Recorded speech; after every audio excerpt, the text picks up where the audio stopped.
नमस्कार दोस्तों, स्वागत है आप सभी का फिर से स्टोरी इन बॉक्स में। सुनते रहें, सुनाते रहें। बहुत दिनों के बाद आज फिर से हाजिर हूं आपके सामने एक बेहद खास बुक को लेकर के, जिसे आपने पढ़ा जरूर होगा और पढ़ा नहीं भी हो तो सुना जरूर होगा।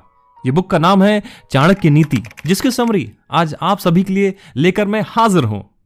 तो हेडफोन लगाइए और खो जाइए। कभी कभी ऐसा लगता है कि एक टाइम मशीन होती जिसे हम चाणक्य पंडित के समय में जाकर उनकी महान बातों को सुन पाते और समझ पाते। फिर याद आता है कि अरे, उन्होंने अपनी सारी नीतियां तो अपनी बुक में लिखी रखी हैं, तो क्यों ना वो पढ़कर उनसे सीखा जाए। इस ऑडियो बुक समरी को वॉइस दिया है मैंने, यानी आपके दोस्त अविचल वत्स ने, और कंटेंट डेवलप किया है अमित पांडे जी ने। जब चाणक्य थॉट्स एक कॉमन लड़के यानी चंद्रगुप्त को एक बाहुबली राजा बना सकते हैं, तो ये बुक में लिखी हुई उनकी बातें, नीतियां आपको तो बहुत बेनिफिट देने वाली हैं। हाँ, आप मगध के राजा तो नहीं बन पाएंगे, पर आप अपने आप को एक सक्सेसफुल लाइफ का ताज जरूर पहना पाएंगे। जिस प्राचीन भारत के वीर की नीतियों से हम सीखने वाले हैं, पहले उन वीरों के बारे में जान लेते हैं। बात तब की है जब मगध यानी बिहार रीजन में नंदा डायनेस्टी का राज हुआ करता था, जहां का राजा धनानंद था। और उस समय दुनिया के एक दूसरे कोने में अलेक्जेंडर नाम का एक रूलर सपने देख रहा था पूरी दुनिया पर राज करने के। एक दिन जब धनानंद के राज्य में चाणक्य पंडित आए, एक मौके की तलाश में, ताकि वो किसी तरह सेवा कर सकें राज्य की और बाहर के दुश्मनों से देश को बचा सकें, तब धनानंद ने उनकी बेइज्जती करी और उन्हें महल के बाहर निकाल दिया। तब चाणक्य ने यह प्रतिज्ञा कर ली कि वो उस रूलर के घमंड को चूर चूर करेंगे, राज्य के लोगों को उस रूलर के अन्याय से बचाएंगे और राज्य को बाहर और अंदर के दुश्मनों से भी बचाएंगे। उन्होंने एक साधारण लड़के को चुना, उसे जंगल ले गए, वहां हर तरीके से उसे ट्रेन किया और उनकी training, education, warfare tactics, politics और स्ट्रैटेजीज से उसे इतना काबिल बना दिया कि वह नंदा डायनेस्टी को हटाकर खुद राजा बन गया। चंद्रगुप्त मौर्य एक लिविंग एग्जाम्पल थे चाणक्य की अचीवमेंट्स और अकम्प्लिशमेंट्स के। चंद्रगुप्त को राजा बनाने के बाद चाणक्य उनके महामात्य यानी चीफ एडवाइजर बने और उन्होंने बहुत इंपॉर्टेंट रोल प्ले किया एडमिनिस्ट्रेशन की setting, policy making, laws, rules और रेगुलेशन बनाने में। उन्होंने अर्थशास्त्र लिखा, जो कि ड्राफ्ट कॉन्स्टिट्यूशन है एक आइडियल राज्य का। उनके टैक्टिक्स और स्ट्रेटजीज अभी तक इंटरनेशनल रिलेशंस और पॉलिटिक्स में पढ़ाई जाती है और उसे यूज की जाती है। उनके जैसे महान लीडर्स के कारण ही वेस्टर्न वर्ल्ड भारत का लोहा मानता है। इस बुक में ढेर सारे वैल्यूएबल लेसन्स हैं जो आपको लाइफ में बहुत काम आएंगे। तो चलिए शुरू करते हैं चाणक्य नीति की समरी को। चाणक्य अपने नीतियां शेयर करने से पहले नमन करते हैं भगवान विष्णु को और कहते हैं कि ये बुक ध्यान से पढ़ने सुनने के बाद लोग समझ पाएंगे कि क्या सही है और क्या गलत है महान स्क्रिप्चर्स के हिसाब से, और ये नॉलेज उन्हें हर तरीके से बुद्धिमान बनाएगी। आचार्य चाणक्य के हिसाब से एक मूर्ख व्यक्ति को सलाह देना और गलत लोगों के साथ रहना एक बुद्धिमान व्यक्ति को हमेशा दुख ही पहुंचाता है।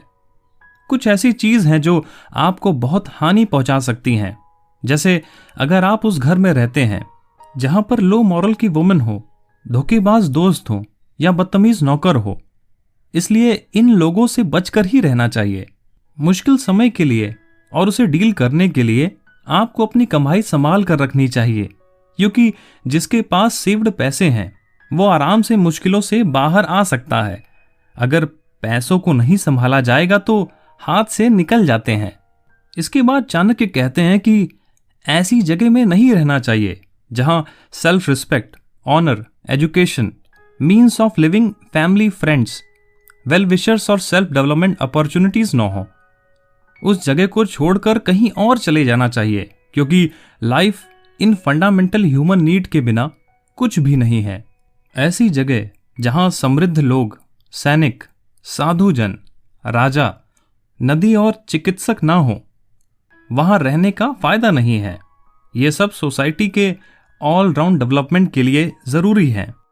चाणक्य कहते हैं कि टेस्टिंग टाइम वाइफ का तब होता है जब हस्बैंड के पैसे चले जाते हैं, एक मित्र का तब जब उसकी जरूरत हो, रिलेटिव्स का तब जब हम क्राइसिस में हो, सर्वेंट्स का तब जब उन्हें इंपॉर्टेंट काम दिया गया हो। इन सिचुएशंस में लोगों के रियल फेस सामने आते हैं। चाणक्य के हिसाब से असली दोस्त वही है जो मिस फॉर्च्यून, वॉर, क्राइसिस और जरूरत के समय हमें छोड़ कर ना जाए। जो व्यक्ति वो छोड़ देता है जो अविनाशी या इम्पेरिशेबल या लॉन्ग लास्टिंग है, उसके लिए जो नष्ट होने वाला है, पेरिशेबल है या टेम्परेरी है, वो केवल इम्पेरिशेबल चीज नहीं खोता बल्कि पेरिशेबल चीज भी खो देता है। इसलिए जो मिल रहा है उसको रख लेना चाहिए, ज्यादा लालच नहीं करनी चाहिए। एक बुद्धिमान व्यक्ति को अपना लाइफ पार्टनर क्वालिटीज के बेसिस पर ही चयन करना चाहिए, केवल आउटर लुक्स के बेसिस पर नहीं। लो मॉरल वैल्यूज के व्यक्ति से शादी करने से हमेशा लाइफ में प्रॉब्लम ही आती है, चाहे वो कितना भी सुंदर व्यक्ति क्यों ना हो। शादी उस परिवार में करनी चाहिए जिनका स्टेटस, अपब्रिंगिंग और क्वालिटीज सिमिलर हो आपसे। चाणक्य कहते हैं कि विष से भी अमृत निकालना चाहिए, यानी हर बुरी चीज में अच्छाई देखनी चाहिए, हर नेगेटिविटी में पॉजिटिविटी देखनी चाहिए। अगर गोल्ड गंदगी में गिर गया है तो उसे धोकर वापस रख लेना चाहिए। लो बॉर्न पर्सन से भी नॉलेज मिल सके तो जरूर लेनी चाहिए। उस लड़की को चुनना चाहिए जो अंदर से सुंदर हो और जिसमें अच्छी क्वालिटीज हो, चाहे वो कितनी भी डिसरिस्पेक्टफुल फैमिली से क्यों ना हो। यानी हमेशा अच्छी क्वालिटीज पर ही फोकस करना चाहिए। वो जिनका बेटा कहना मानता है, वाइफ फेथफुल है, जितना पैसा है उतने में खुश रहते हैं, उनके लिए इस धरती पर ही स्वर्ग है। असली बेटा वही है जो अपने पिता की तरफ डिवोटेड हो और उनकी बात सुनता हो। अच्छा पिता वही है जो अपने बेटे को सपोर्ट करता हो और उसका ख्याल रखता हो। असली दोस्त वही है जो ट्रस्टवर्दी हो और अच्छा पार्टनर वही है जिसकी कंपनी में आप खुशी और शांति फील करते हो। जो दोस्त आपके सामने मीठा बोलते हो और पीठ पीछे बुराई करते हो, वो उस घड़े की तरह है जो जहर से भरा है और उस पर क्रीम की टॉपिंग्स कर दी गई है, बिट्रे यानी धोखा करने के लिए। चाणक्य के अकॉर्डिंग एक दोस्त जो बुरा है और ऐसा दोस्त जो बुरा प्रूव नहीं हुआ है, दोनों को ही अपना सीक्रेट नहीं बताना चाहिए, क्योंकि बुरे समय में वो आपके सीक्रेट्स रिवील कर सकते हैं। अपने सभी थॉट्स और काम सभी लोगों को नहीं बताने चाहिए। शो ऑफ करने की जगह चुपचाप उस पर एक्शन लेते रहना चाहिए। ये बात आपको जाननी चाहिए कि हर चट्टान में मोती नहीं मिलते, हर हाथी के सर पर मणि रत्न नहीं होता, सभी जगह साधु और नोबल लोग नहीं होते और हर जंगल में चंदन का पेड़ नहीं उगते।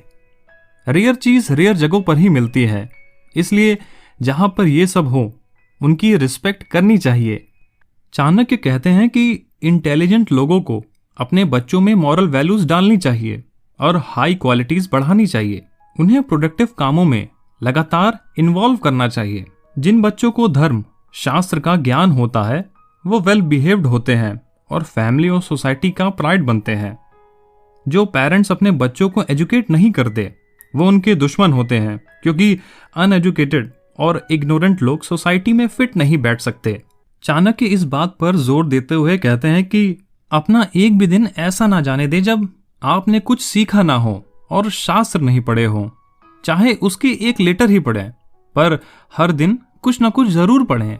चाणक्य कहते हैं कि ये सब इवेंट्स आपको बहुत दुख पहुंचा सकते हैं, जैसे अपने पार्टनर से दूर होना, दूसरे से बेइज्जती मिलना, बेईमान रूलर के अंडर काम करना, मतलबी लोगों के बीच रहना और कर्जे में रहना। एक स्कॉलर या नोबल पर्सन की स्ट्रेंथ उसकी नॉलेज में होती है, एक किंग की उसकी आर्मी में, एक ट्रेडर की उसकी वेल्थ में और नौकर की उसके सर्विस एटीट्यूड में। अगर आप उसे दोस्त बनाते हैं जिसका बैड कैरेक्टर यानी बुरा चरित्र हो, जो जानकर गलतियां करता हो, गंदी जगह रहता हो, गलत नजर से लोगों को देखता हो और बहुत चालाक हो, तो आप अपने आप को मुसीबत में डाल रहे हैं। तो मेरे दोस्तों, आज हमने ढेर सारी चाणक्य की नीतियां जानी। इन्हें आप अपने लाइफ में जरूर यूज करें और जो अच्छी लगे उन्हें नोट डाउन कर लें या इस रिकॉर्डिंग को फिर से सुन लें। तो मिलते हैं अगली ऑडियो में।